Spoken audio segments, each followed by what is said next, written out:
What's up everyone, my name is Kelsey. Welcome back to my channel.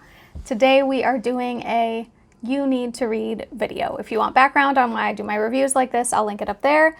But otherwise we're just gonna get into it.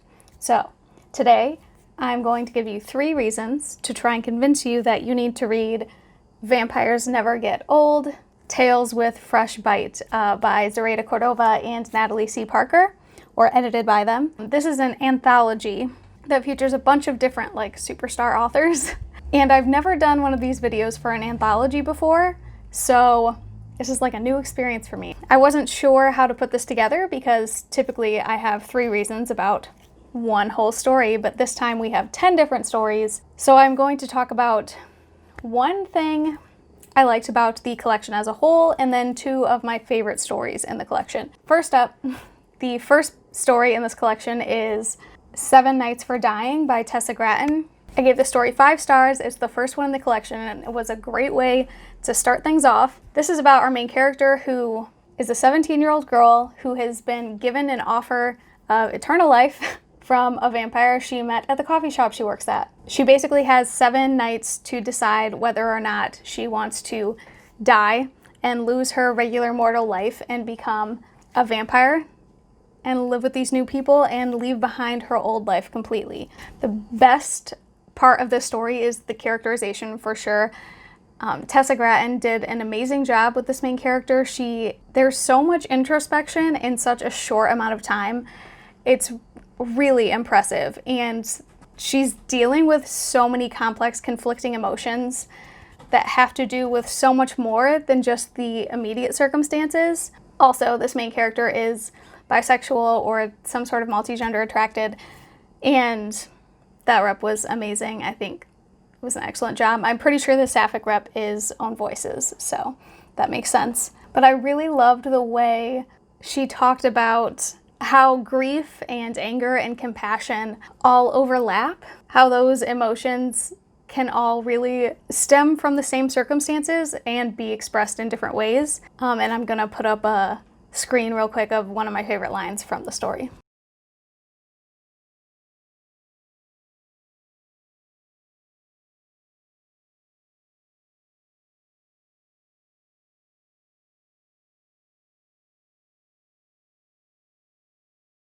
Okay, next is another story from the collection, actually the second story in the collection. So the first 2 stories in this book were my favorites and really set the tone for the whole thing. So this one is Mirrors, Windows, and Selfies by Mark Oshiro. I also gave this 5 stars. So this story is formatted like a blog post, and the main character is writing in these blog posts as if it were a diary, talking about his story and his experiences.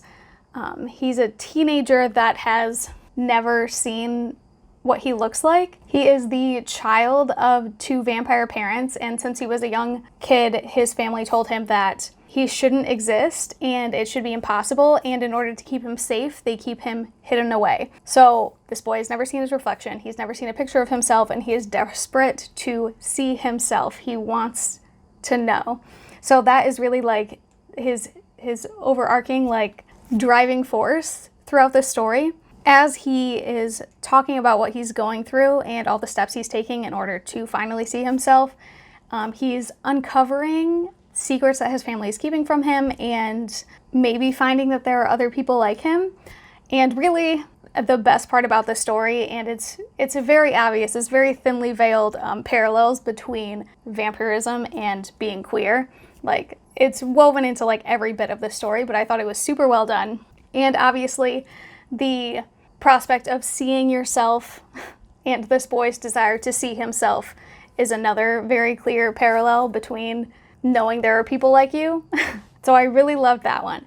And the last aspect, the last reason you need to read this anthology is after each individual story, there is sort of an inset from the editors, so Zoraida Cordova and Natalie C. Parker, and they write about one aspect of vampire lore that was featured heavily in the preceding story. So in the Mirrors, Windows, and Selfies section, they talk about the lore and the legend of vampires not being able to see themselves in mirrors.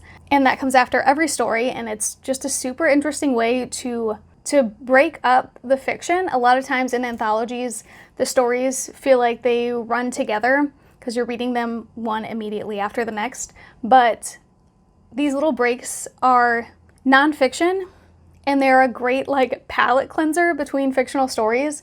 So I thought that was really well done. And they also feature they almost feel like book club questions, like just little things to consider about the previous story that I think was a really interesting aspect. And it allows, I think it would be a great feature for actually young adult readers that are maybe less experienced at looking critically at themes, or really at any age. If you're a new reader at any age, it would be a great way to introduce yourself to that aspect of critical reading.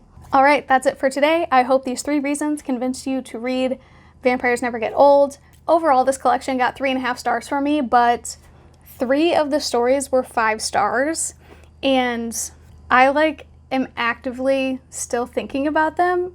So I feel like that bodes really well. If you want to know more about this anthology, I'm going to link my entire Goodreads review in the description box. You can check that out, where I go into detail about every single story if you want to know more.